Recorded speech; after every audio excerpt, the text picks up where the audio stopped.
दोस्तों कैसे हो। मुझे उम्मीद है कि आप सभी सही हो गया। आज जो हम बात करने वाले हैं कुवैत के बारे में बात करने वाले हैं। काफ़ी ज़्यादा इंपॉर्टेंट खबर निकल के आ रही है। अगर आप लोग कुवैत के अंदर रहते हैं तो ये वीडियो ज़रूरी है। सबसे पहली खबर की तरफ बढ़ते हैं।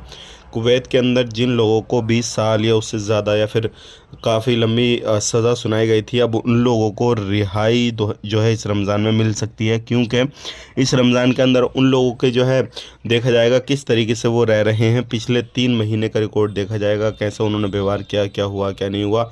अगर व्यवहार अच्छे हैं तो उन लोगों को रिहा कर दिया जाएगा। तो अगर आप कुवैत के अंदर रहते हैं तो आपका जानने पहचानने वाला कोई भी है तो हो सकता है अगर उसका व्यवहार अच्छा हो तो उसको रिहा किया जाए इस रमज़ान के महीने में। बात कर लेते हैं यहाँ पे अगली खबर की तरफ। जो अगली खबर आ रही है निकल कर, ये भी काफ़ी ज़्यादा इम्पोर्टेंट है। अगर आप लोग कुवैत के अंदर रहते हैं, बिना सिविल आईडी कार्ड के कहीं पे कामकाज कर रहे हैं तो सावधान हो जाएं। क्योंकि ऐसे लोगों के ऊपर सख्ती की जा रही है और ऐसे लोगों को गिरफ्तार किया जा रहा है जो बिना सिविल आईडी कार्ड के या फिर इलीगल तरीके से कहीं पे कामकाज कर रहे हैं। अगली खबर की तरफ बढ़ते हैं। अगली खबर आ रही है, उन लोगों को ऊपर काफ़ी ज़्यादा कार्रवाई की जा रही है जो बिना लाइसेंस के काम धंधा कर रहे हैं। मतलब जो भी डोमेस्टिक लेबर ऑफिस चलाते हैं बिना लाइसेंस वगैरह के, इस तरीके से कामकाज कर रहे हैं। तो आप इस तरीके से कामकाज ना करें।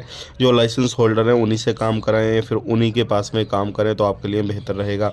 बात कर लेते हैं यहाँ पे कुवैत के अंदर जो भी खद्दामा है या फिर किसी भी तरीके से कुवैत के अंदर जो लोग रह रहे हैं तो उनके ऊपर जो है रमज़ान के महीने में काफ़ी ज़्यादा सैलरी को लेकर मसले होते हैं खड़े। बहुत सारी जगहों पे डबल सैलरी होती है, बहुत सारी जगहों पे सिंगल जो सैलरी हर महीने मिलती है वही मिलती है। तो आपको कहाँ पर सैलरी कितनी मिल रही है रमज़ान के महीने में, अगर आप खद्दामा है घर खाता में काम करते हैं तो कमेंट करके बताइएगा।